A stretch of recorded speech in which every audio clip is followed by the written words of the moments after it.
All right, it is week 10. That's right, 10 in the college football season. We have got you covered here on the College Football Kickoff Show powered by WagerTalk.com.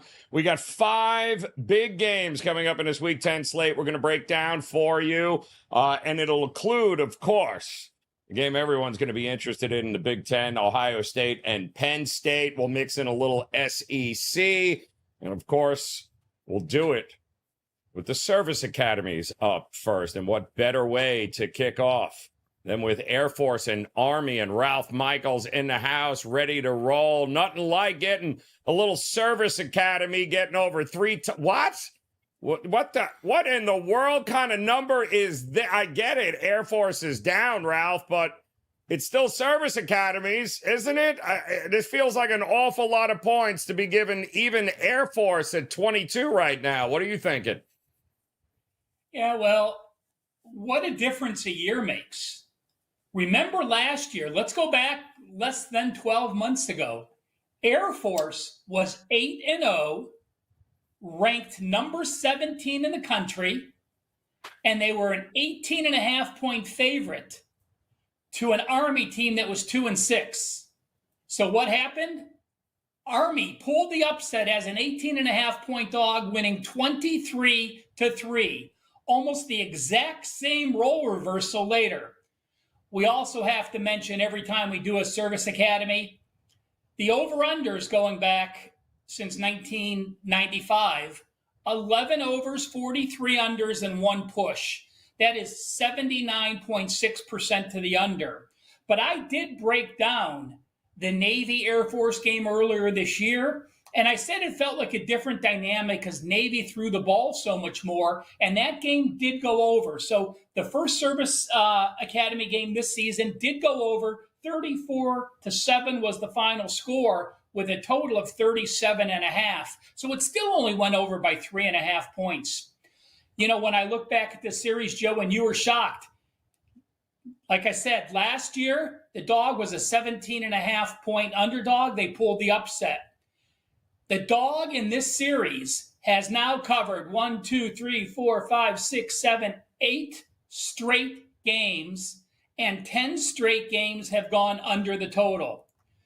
Now, normally, the reason for the unders is simple. Army, Navy, and Air Force all basically used to play the option offense. They knew the option well. They knew how to defend the option. And they played against the option multiple times a year and every day in practice.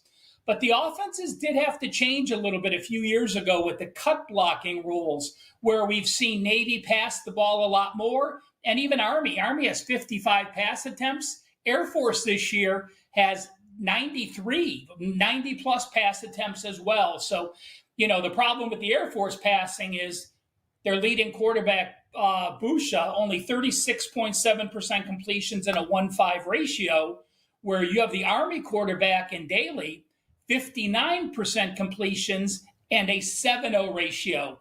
So the teams are much closer than their records indicate, basically because of the quarterback play. I am going to say this.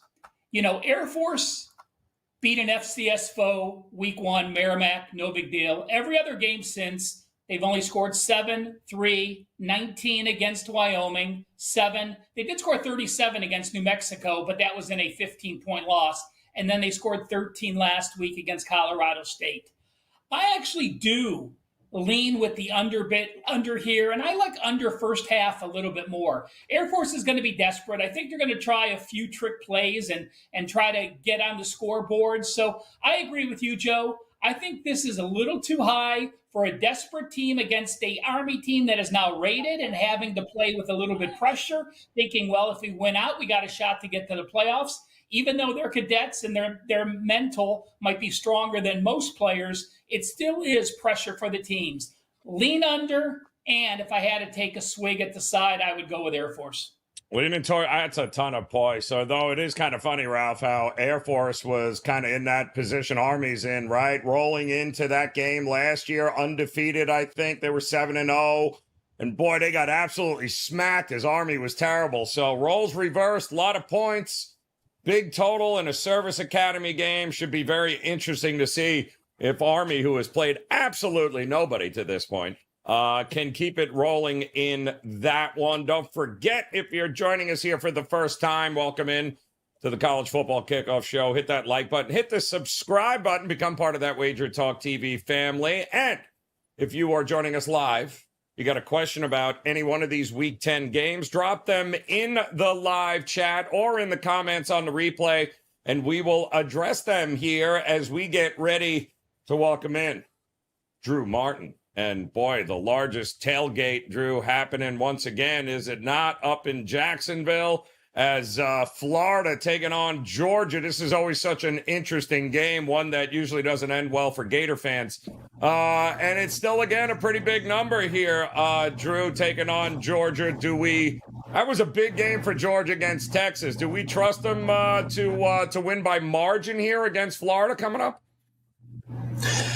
You know what, Joe? I don't. I mean, doing a little cocktail in here, world's largest outdoor cocktail party. I'll tell you, Joe, yeah, they got that big win against Texas, but Georgia just hasn't been covering numbers. I mean, flat out. They're 0-5 against the spread. Their last 5 is a favorite, 2-7 ATS, their last 7 dating back to last season.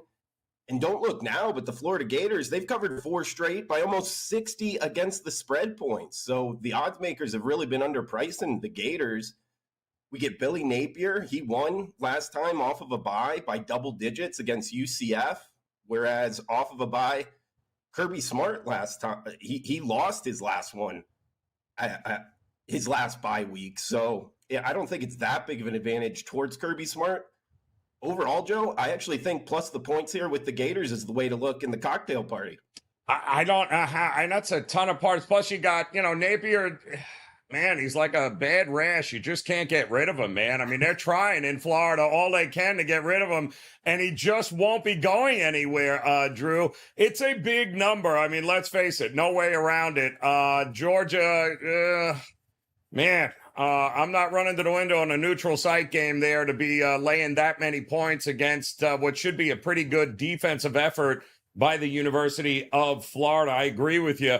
Bryan Power in the house. Welcome in. And of course, you're going to head to the Big Ten, it appears. And I don't understand. This line has been absolutely out of control with Minnesota and Illinois. Illinois got absolutely boat raced with Oregon last week. They're hurt left and right, but they're home. And they were a 3-point favorite, I believe. Now they're a 3-point dog. That's a 6-point swing here for PJ Fleck on the road as a favorite.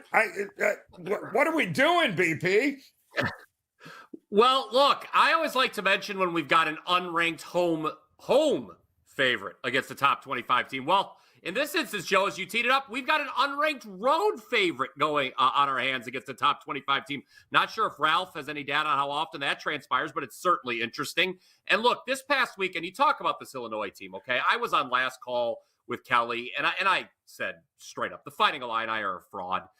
They got blown out by Oregon, sure enough, 38-9. Pretty telling there, Joe. Again, a theme of this breakdown is going to be the odds makers are telling you what they think of this Illini team, okay? And last week, I said it was telling you we had a spread of over 3 touchdowns. Sure enough, they were non-competitive against the Ducks. Now, I know Illinois' only 2 losses are to top 5 teams, Oregon last week and then Penn State earlier in the year. And technically, guys, they do have 3 wins over ranked opponents, but those 3 wins were Kansas, Nebraska, Michigan. None of those teams are ranked anymore. And you can make the case, I think, that Illinois got lucky in the wins over Kansas and Nebraska. Sort of stole them late. Even when they beat Michigan, the Illini were outgained in that game. And oh, by the way, you talk about stinky lines. Let's look back. Illinois here at home closed +5 against Michigan, who, as you know, Joe, Michigan stinks. They're running a bad service academy style offense. I mean, that again, the odds make. I know Illinois won the game, but they were outgained. And it sure says something if you're +5 at home against Michigan, at least in 2024. Illinois should have been beaten by more against Penn State. That final margin should have been bigger. They gave up 49 to Purdue. Needed a 2-point conversion in overtime to win that game. So now that I've established I have no interest in the Illinois side, let's talk about Minnesota. 48-23 win last week over Maryland. Most points in a Big Ten game since before COVID. They even, for the first time this season, scored a touchdown on the opening drive. Max Brosmer, the quarterback, transfer from New Hampshire. He's playing well, guys. He had a season-high 4 touchdown passes against Maryland. And Minnesota can run the ball, too, okay? Darius Taylor averaging 4.5 yards after contact. Quite frankly, I don't think the Illinois run defense is any good, Joe. There are several metrics that back me up there. And this Minnesota defense, second most interceptions in the country with 13, only 5 touchdown passes allowed. This is a big game for Fleck. He's 0-3 straight up and against the number versus Bielema, despite going off as the favorite all 3 times. 4th time will be the charm. I will defy my own power ratings here. I would lay it with the Gophers. Don't hate the under here either. Yeah, I can't see this being some sort of wild shootout, but I mean, Bielema, I can't think of anybody worse at home in Big Ten play. No, I mean, the guy has been an absolute sieve. I believe 5-11 in conference play at home, 8-15-1 against the number. I mean, this at Illinois, Illinois has never been a good team to back at home for some reason with Bielema. And isn't their season pretty much over at this point? They're not making a run at the Big Ten title, right? So what the hell's left for Illinois? Look, and they're bowl eligible already. Full candor, there is no team in the country I was more wrong about win total-wise at all. I thought Illinois was not going to be bowl eligible this year. They already are. Now, to be fair, I also said Indiana over 5.5 wins. They've already done that too. Mm-hmm. So, but Illinois, look, Joe, the odds makers are telling you what they think about this team each and every week. They don't respect them. Yep. They were +5 against Michigan at home. Have you watched Michigan play? Michigan is horrific. And they outgained Illinois in a 21-7 loss. So, I don't know. I think Minnesota is the better team and the deserved favorite, despite what the computers may say. Brosmer, I mean, who'd have thunk it? A New Hampshire quarterback is actually starting to come into his own in this one here. So that huge line move on the games here today that we're going to be talking about, certainly in that game with Minnesota and Illinois. Do want to remind you guys, of course, all 3 of these gentlemen, Ralph Michaels, Drew Martin, as well as Bryan Power, lock loaded, ready to go here this week on their pages over at WagerTalk.com. And of course, hit that subscribe button, that like button, become part of the WagerTalk TV family as we get ready to roundtable a couple of huge games coming up in this Week 10 slate. One in the SEC, another one in the Big Ten, which will involve, of course, Ohio State and Penn State. And if you have a game you'd like us to discuss or a question, drop them in the chat room. If you're joining us live, drop it in the comment section. If you're watching this on replay, as we're going to head, Arkansas again at home, catching a touchdown or more. This time, Ole Miss. I can't think of a more profitable coach than Sam Pittman in this spot. Now, usually Arkansas is playing a night game here, Ralph, catching points this year, but this is a noon kickoff. So I would imagine 11 a.m. there in Arkansas. Ole Miss, boy, 6-2 sitting right now. Laying a touchdown or more, Ralph. Isn't it always been a good time to back Arkansas at home in this spot, catching points with Pittman?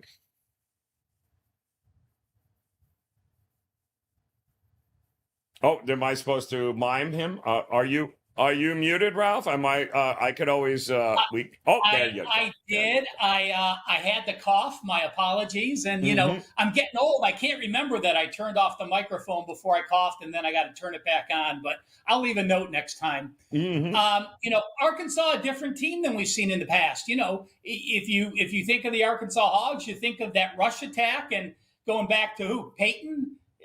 You know, in those days. And now, they're a pass-happy team. I mean, yes, they ran 37 times against Mississippi State, but that's because they didn't have to pass. They ran for 359 yards. In the previous games, LSU passed 31, rushed 19. Texas A&M passed 41, rushed 30 times. Oklahoma State, 46 and 47. And you look at Arkansas and you go, wow. Remember that Oklahoma State game, Joe? We talked about that, you know, week 2, and Oklahoma State, I think, was a 7-point favorite, and Arkansas looked like they should have been a 21-point favorite. It fell apart late. They were minus 3 or 4 turnovers in that game, but they still finished with a 263-yard edge. And then the LSU game, they were minus 3 turnovers. In the A&M game, they were minus 3 turnovers. So their losses, even though they are to LSU and A&M and Oklahoma State, are clearly because of turnovers, and they actually looked like the better team on the field.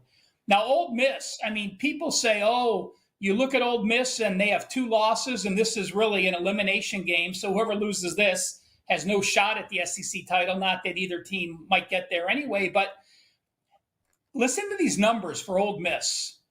They have played the 11th toughest schedule in the country. They're number 2 in yards per game diff. They're number 1 in yards per play diff. They're number 2 in points per game diff. And when you look at yards per play on the season, they're number 2 on offense and number 3 on defense.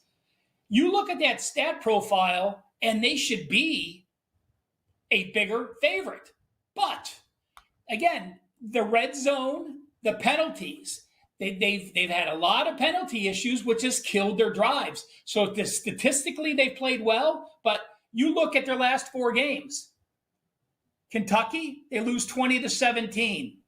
South Carolina, they do win that game, 27-3. They were plus turnovers in that game. LSU, they lose by 3. And then Oklahoma, boy, the LSU game almost lost them 2 games in a row as they struggled against Oklahoma early. And then, boy, Lane Kiffin opened up the defense last week. And in the second half, they had 9 sacks. They finished with 10 sacks in the game and an incredible defensive point. So I went to the database. You look at teams like Arkansas that are off an away win that they covered, and they scored 52 or more points. That's it. That's the only parameters. You played your last game on the road, you won and covered, and you scored more than 52 points. Those teams like Arkansas, 41-14, 74.5% against the spread. And when you have a conference home team as a dog or a small favorite that lost the last meeting as an away dog the previous season, and they won their last game as an away favorite, those teams 65.2% against the spread. And in that system, an interesting subset, only 3 overs and 20 unders. That is 87% to the under. Ole Miss is going to run the ball. Arkansas is early going to decide whether to run or pass. Ole Miss defense, pass defense, only allowing 57%. But I think with Ole Miss getting 5 sacks against Kentucky, 6 sacks against South Carolina, 10 sacks against Oklahoma, Sam Pittman is not going to want Green to sit back in the pocket and get eaten alive. They're going to want to establish the run. Ole Miss is going to run the ball under first half for me.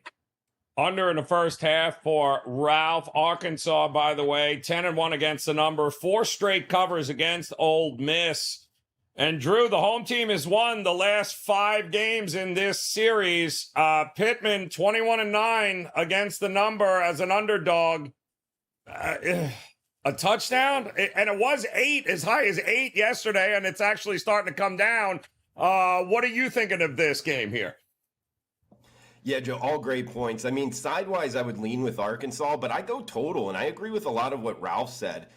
I'll add on, this Ole Miss team, it seems to be kind of like the same thing each and every year, Joe. It's they come out, Lane Kiffin, all around, guns blazing, scoring points, 70 points week 1, and then they get into SEC competition, and the offense doesn't look the same. They don't move the ball the same. So therefore, I kind of pumped the brakes on betting Ole Miss to the over. In Arkansas, yeah, they scored a bunch against Mississippi State, but a lot of teams score a bunch against Mississippi State. Ralph touched on that. If they have to throw the football, which I think they will here in the underdog role, I don't think they move the ball as well. They're just, you make good points in terms of, as a dog, Sam Pittman, and I don't disagree with you, Joe, but when you watch Arkansas play, I've watched them a bunch for whatever reason in against Oklahoma State, against Auburn. If Auburn could just not throw the ball to the other team, I think they would have won that game. Outside of that, they really don't have a lot of good wins under their belt. The Tennessee game, yes, but that was more defensively. So I don't trust this Arkansas offense to move the ball through the air. Therefore, I actually had circled here under 54, which was popping up. So it kind of correlates with what Ralph was talking about in the first half, but I'll take the full game under here, Joe.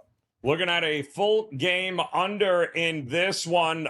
It should be noted they didn't have their leading receiver, I believe, Jaquinda Jackson last week, but Pittman says he'll be back this week. But quite honestly, Ole Miss didn't have their number one wide receiver, Trey Harris, either last week against OU, Brian Powers. So no word on whether he's going to be a go here. But, man, watching that Oklahoma game against Ole Miss last night, they were down, 14-10 at one point in that game. And a lot of people about Ole Miss were sweating in a big way last week.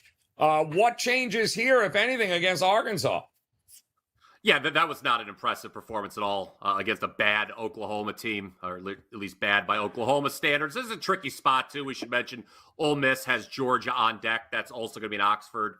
And you mentioned the troubling trend, at least one of the troubling trends, Joe, the 1-10 ATS record Ole Miss has against Arkansas. Here's another troubling trend if you're an Ole Miss backer. Underdogs in SEC games this season, 26-11 against the spread. That is easily the most profitable mark in any conference in America.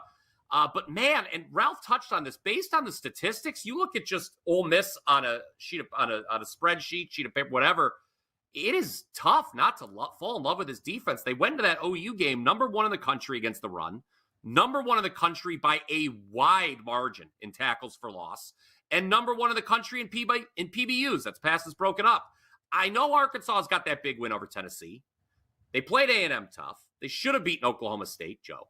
And then they hung 52 on Mississippi State last week. But two areas of concern for the Hogs. One is going to be protecting Taylon Green, okay, because I ran through the Ole Miss defensive profile earlier. And then two, defensively, Arkansas, their secondary is not very good. So I could actually see Jackson Dart possibly having a big day. And then there's this, the Lane train as road chalk, 14-2 straight up and 11-4 and 1 against the number. You look back under Kiffin, Ole Miss, when do they lose? It's when they face the top teams. They're going to lose next week to Georgia, I would imagine. But I see them winning here. I would probably lay it if I was forced to. I think the defense rules the day, and I would co-sign with both of these gentlemen. I had to say I would play the under if I was betting the total as well. 53.5 is what we're seeing there. 7, the current number with Ole Miss taking on Arkansas. Don't forget to hit that like button, hit that subscribe button.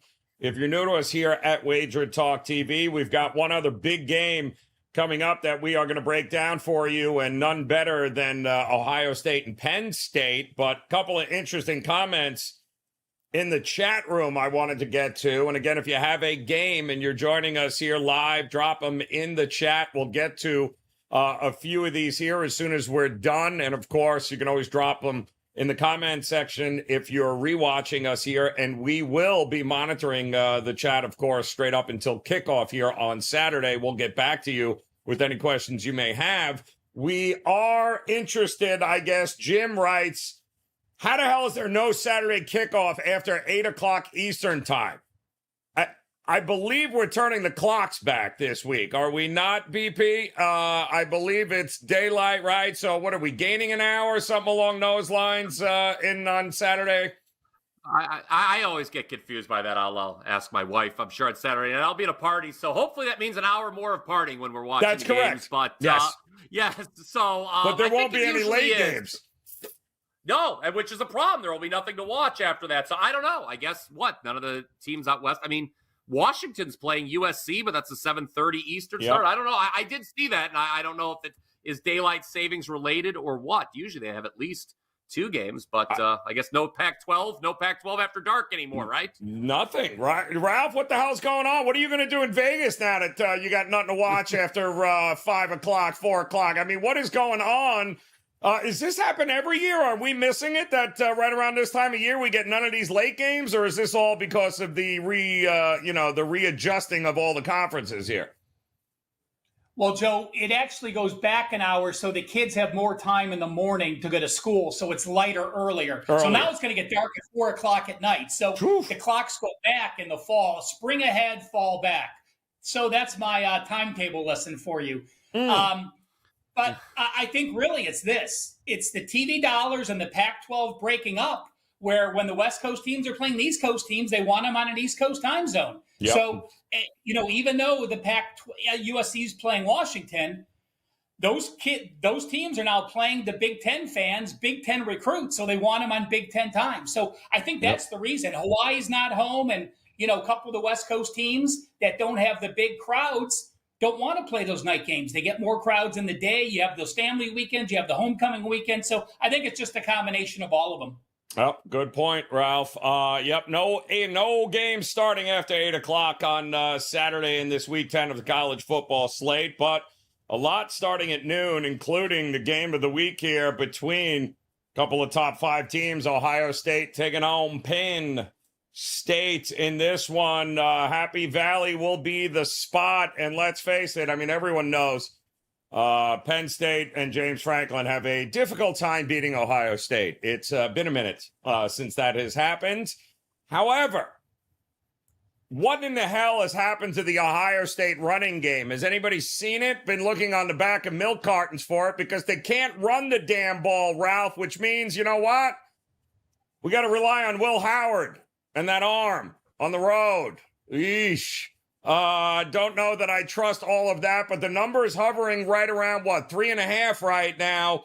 I don't think there's any doubt Ohio State certainly very capable of winning this game on the road. I mean, they've done it often here against Franklin and Penn State, but I don't know. We still don't know if Alar's going. Is the backup worry you for Penn State? How do you approach this game? Well, one thing that Franklin does is he always plays his backup quarterbacks during the regular season, almost more than any team. So we saw what I'm not sure how to pronounce it, but Prabula did last week after coming in. I think he's 11 of 13 because he's been in that spot. He had thrown 10 passes. He had been in 3 other games. And there's a big difference to have your backup quarterbacks ready. So that is one thing I like about James Franklin. But, granted, both of these teams and coaches have tremendous pressure on them. For Ohio State, is this an elimination game? Maybe not, because I'm sure the committee can say, we want the Ohio State fans there, and you have an Ohio State team that lost to the AP number 1 and the AP number 2 on the road. Penn State, we'll see what happens. But more importantly, I think these coaches have pressure on them for the situations. As bad as they looked against Nebraska after losing to Oregon, I mean, Ryan Day is on the hot seat. I mean, clearly, you look at what they've done in the bowls, you look at what he's done against Michigan. If he loses this game against Penn State, we don't know what's going to happen with the Buckeye alum. And you had mentioned Penn State, so I did pull, James Franklin can't beat Ohio State. James Franklin can't beat Michigan. He has that exact same pressure in this situation. I did pull up Penn State against AP top 10 teams. And when you exclude games as a dog of 16 or more, back when they were bad a few years ago, James Franklin against top 10 teams, 0-14 straight up, average loss by 15 points per game, 2-12 against the spread, failing to cover by 8 points per game, and he has lost 1, 2, 3, 4, 5. He has gone 0-8 ATS his last 8 games. The last time he covered was 2017 against Ohio State and 2018 against Ohio State, where Penn State was also a top 10 team. So, I mean, they've proven they can keep it close when they are also ranked. I actually make Penn State a 2-point favorite in this game, but I can't get to the window with Penn State with Drew Aller questionable. Your question on Ohio State, Joe, it's the offensive line. They are likely down to their 3rd string left tackle. You just saw him got eaten up last week before Nebraska when he got hurt.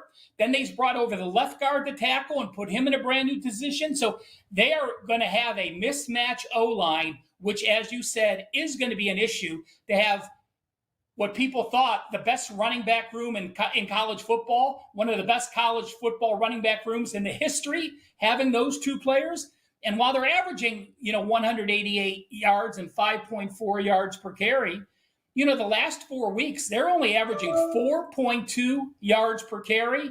And against Nebraska, 64 yards, 2.1 yards per carry. I'm going to go under. And again, like I often do with unders, I do like the first half unders more. And I am going to go under first half. This is a feel out game. This is both teams trying to establish the run because, yes, they need the run.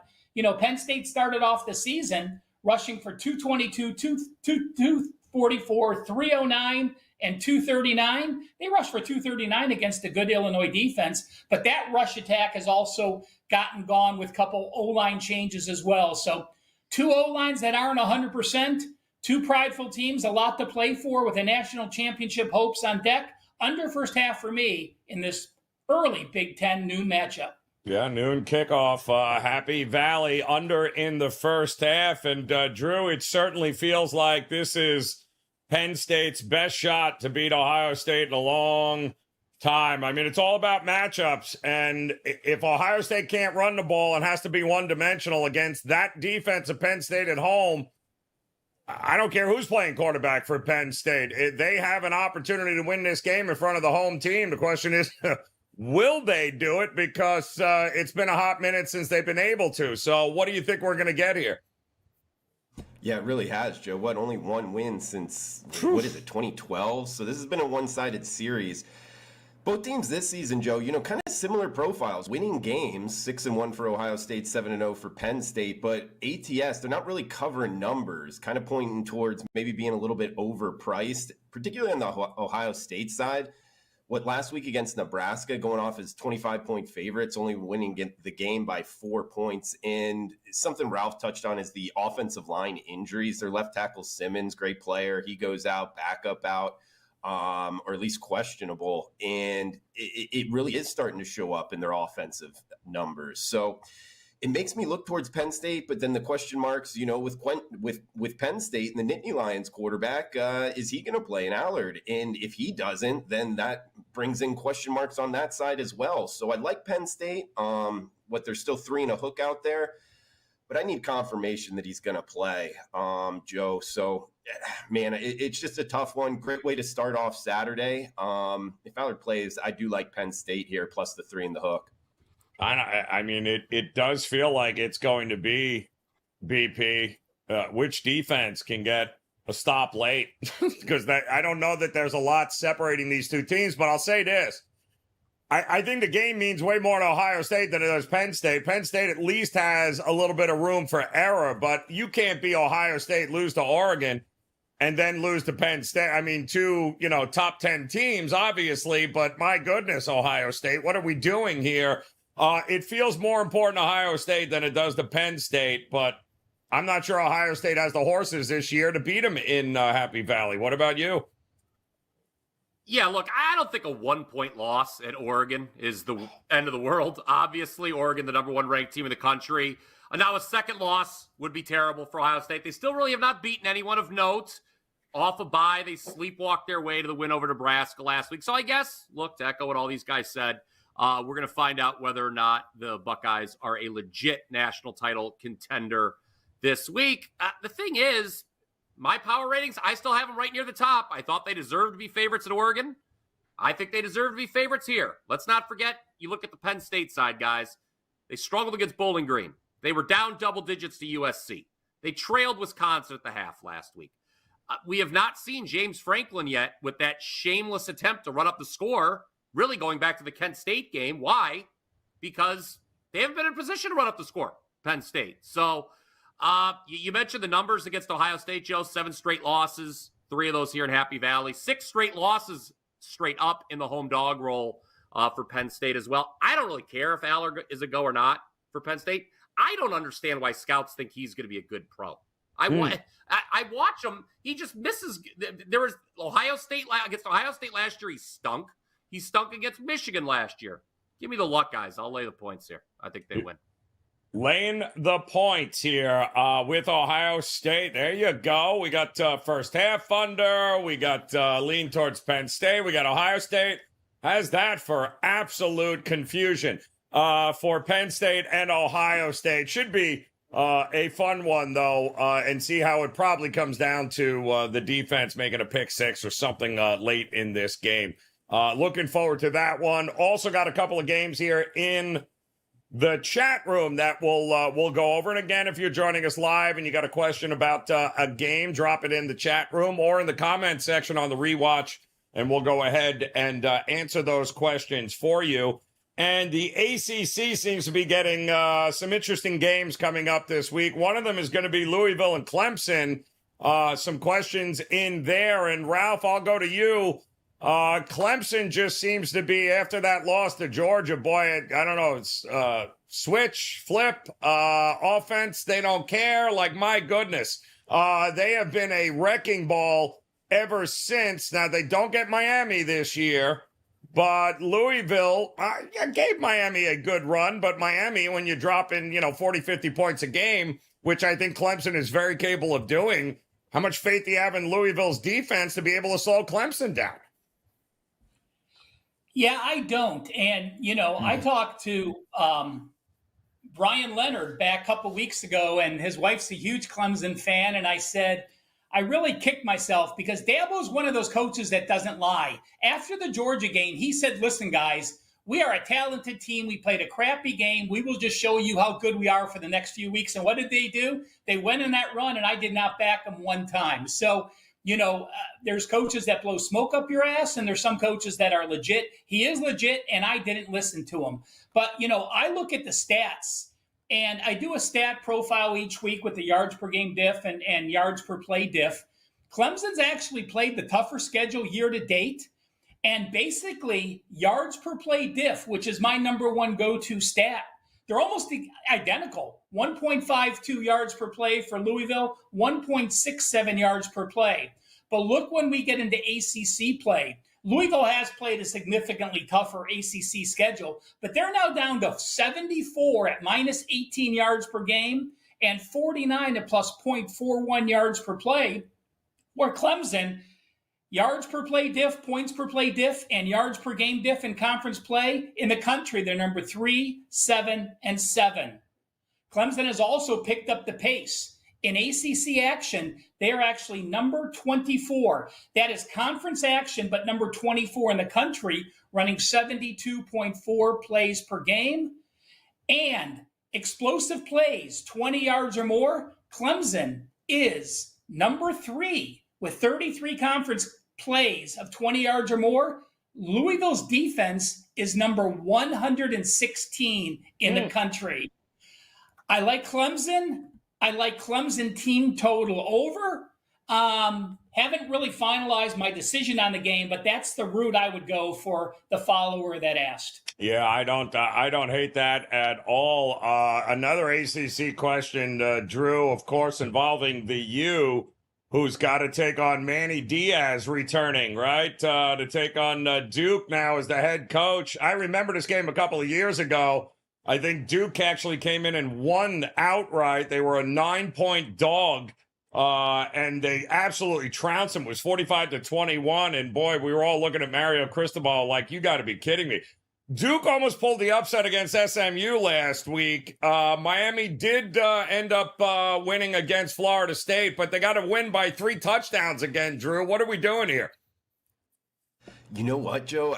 I was I remember that game as well. Now, granted, this is a very different Miami team than that one, at least in my opinion, offensively. Man, what a great storyline, though. You brought it up. Manny Diaz coming back to Miami. He wasn't really, shown that much love in South Florida, but he's got Duke playing really, really well. You bring up the SMU game. I mean, Duke was right in that, and what they were going off as double-digit underdogs. So. And they've covered 5 straight games. This is a Duke team that I remember what they went on the road to Northwestern in that game, and they won in overtime. And I'm like, man, this team is being a little bit underpriced in the betting markets. And sure enough, just like what Ralph was talking about, I really haven't been riding this run that they've been on, unfortunately. I'm not looking to lay the price with the U here, Joe. I'm really not. I think this back door might be open. This Miami defense, it still has its question marks to some degree. But at the same time, I mean, Cam Ward and what he's been able to do, I think Miami's going to make the playoffs. I think that they're going to be fun to watch going down the stretch. And but in this game, I'm going to look towards the Blue Devils. And, Joe, I don't know if you're going to come back around to me, but your question on or the the comment by Jim in terms of time starting. Yes. I don't think it has anything to do with the time change. That's another question. How come the U.S. still does the time change? I mean, that's one of the best things about living in Mexico. They don't do it down here. Amen. And how we haven't done that, we got an election coming up, how these politicians aren't putting that forward, I don't get. But just look at the schedule, Joe. It's Hawaii at Fresno State, and they choose to kick that off at 7 o'clock Eastern, 4 o'clock Pacific.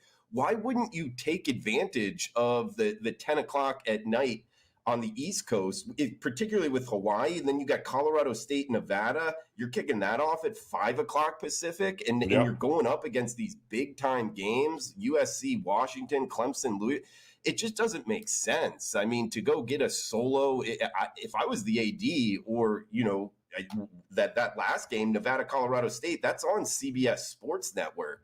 If I have anything, if I'm a producer there and I can move it back, you would actually get way meetings going late night, Joe, especially with the betting, people betting on these games. Yep. There would be way more eyeballs on these teams if they would take advantage of that, in my opinion. I'm with you. It's a comedy of errors here. You can't be all things to all people, but I'm with you. Having a primetime audience, I would take that any day as opposed to trying to cater to a conference that's, on the East Coast time zone here that's going to have nothing to do with the teams out west. So it's going to be interesting to see ratings, and that'll all change, Drew, once the ratings come in. And if they aren't what they could have been, well, we'll have a different discussion scheduling, I'm sure, next year here. BP, we've got a couple of questions coming in. One of them on YouTube Shorts having to talk about, can Oregon pull off a win this weekend, I believe against Michigan here. And I believe that they're a 14.5 point favorite in this game here. I guess not the question of whether they can win, but are they going to cover by that number here this week? Look, I mean, I said what I said about Michigan earlier. They're just not a good football team. We all expected that they would fall off, right, Joe? I mean, I think it's a question of motivation from the Oregon side. I mean, Michigan is a team. I mean, they've used 3 different quarterbacks this year. Why? Because none of them are any good, and that's the bottom line. I mean, normally, you know me, Joe. I'm always the one to make a case for a stinky underdog. Like, all right, the public's moved too far in the one direction. But the only argument I could make for Michigan is I feel Oregon has been slightly overrated by the odds makers week in, week out. I don't know if this is the week. I mean, when was the last time Michigan was a double-digit home underdog? It's been many, many years. I think I was reading this is the first time since 1990 that Michigan has been a home underdog 3 times in the same year. And it's not even, well, it will be November by the time this game kicks off. But I don't know. It would be Oregon or pass, I suppose. There, I think Michigan has just no answers. They're putrid. Yeah, no, they are putrid. They do have at least some stability at the quarterback position. On whether or not that actually means anything is a whole different ball game, though. But Oregon seems to be cruising here. And we also had, let me see here, I believe we are good to go on the games. And of course, I had mentioned it earlier, we've got people, including Ralph and Drew and Bryan Power over at WagerTalk.com that are locked and loaded. In fact, Ralph, what do you got for the folks on your page at WagerTalk.com as we head into a Week 10 in college football, Week 9 in the NFL, and of course, NBA is here. College basketball is just around the corner. What do you got locked and loaded for us? 5% hockey play for tonight. A rare hockey play, 5% for me. I have a Friday night college football play loaded. I'll be loading my Saturday college football plays here in the next couple hours. And I have a game circled. It looks like it's going to be a 5% college football release. So make sure you check my page. A great time for a 7-day or a 30-day all access to get each and every one of those plays. Plus, I do a lot of early plays. This week, not so much, but I do a lot of early NFL and college football plays. So by getting an all access pass, you don't have to wait till Saturday to get the plays. If you sign up for a 7-day all access, you can list the days you want to start. And let's say on Monday, you say, I want Ralph for the weekend, starting Friday and all next week. As soon as you load a play for Saturday, you get that player package. So it's a great way to go. And Joe, I do have one question for you or Drew. Shoot. You know, I'm down in Daytona Beach, so I was thinking about going up to Jacksonville for the cocktail party. Tickets are easy to be had. When I looked at parking, some of those parking lots around the stadium were $600 for a parking pass. Tickets were $150 for the game. I can't believe that. Yeah. Drew, should you tell him or should I tell? Ralph, there's a little secret in the state of Florida, man. If you just drive around and you're out there, it's not that dangerous of an area around. Just kind of drive around, pick out, and park your car off the street for like game days. You'll be fine, man. Don't be paying any big bucks to park your car. That's a secret from a long-time Floridian, man. You'll be all right. Don't pay that. I mean, $400 for a parking spot? No way. Maybe like $20 to somebody parking their front lawn. That's what I would tell you to do. Those lots, Ralph, nobody goes to the game. The party is in that lot. You're actually paying a ticket into a club that's actually a parking lot because nobody goes to the game in those parking lots. You've got open bar everywhere. It is the ultimate tailgate party. That's what you're paying for. You are not going to the game if that's the game. And to Drew's point, you can drive there and park anywhere you want and go to the game, but to get into those lots, oh my goodness, it's out of control. Bryan Power was there one year, I think, and probably lost half his soul in one of those parking lots at one time here. Yeah. So you're saying to pay the $400 for the parking spot and skip the ticket, Joe? You're damn exactly correct. There's no point going to the game. Those people in those lots don't care, lose, guys. Yeah. Okay, that's exactly the Gators are not winning games. That's correct. That's what we're saying. Doesn't matter at all. Drew, what do you got locked and loaded over your page at Wager Talk? Yeah, Joe, going to be in with the Friday night card. Fridays have been good this start of the weekend. We're in a good run overall. I mean, this week, Joe, I'll tell you, man, I've had a couple one-score losses, man, so I feel like I'm due. I don't know if you've been tuning into the Conference USA midweek games, but the Sam Houston State, they were laying, 9.5, 10. They returned the interception for a touchdown. I thought I got the cover, and then they called it back. Not sure if you saw that one, but yeah, I was on that, and then took a couple losses last night by one score. But hey, it is what it is, guys. I feel like I'm due this weekend, and Fridays, Saturdays, and Sundays have been good for a few weeks now. So going to be in here by the end of the day with the Friday, Saturday, and Sunday NFL cards. So check it out, DrewMartinWagerTalk.com, guys. Pretty funny, Drew. I looked at the app and I thought it was all. I'm like, oh, the phone's busted. It says it's 3-2 in the third. Well, that can't be right. There's not. It's got to be a baseball game. I mean, they must have the score. Nope, 3-2 in the third quarter there was actually pretty funny. BP, what are you thinking? Locked, loaded, ready to go across the sports landscape this week? Yeah, so over the next 24 hours, all of my NFL and college will be available. Most of the plays are locked and loaded in. Subscribers have them already. Last weekend was our first bad weekend of the football season. Still number one in college since the start of the 2024 season. Very proud of that. We're going to have at least 4 plays in college on Saturday, at least 4 plays in the NFL on Sunday. And if you're listening here live on Thursday, well, I do have a 4% best bet on the Jets-Texans game that is currently available at WT.buzz/BP. Your New York Jets, Joe Roderi.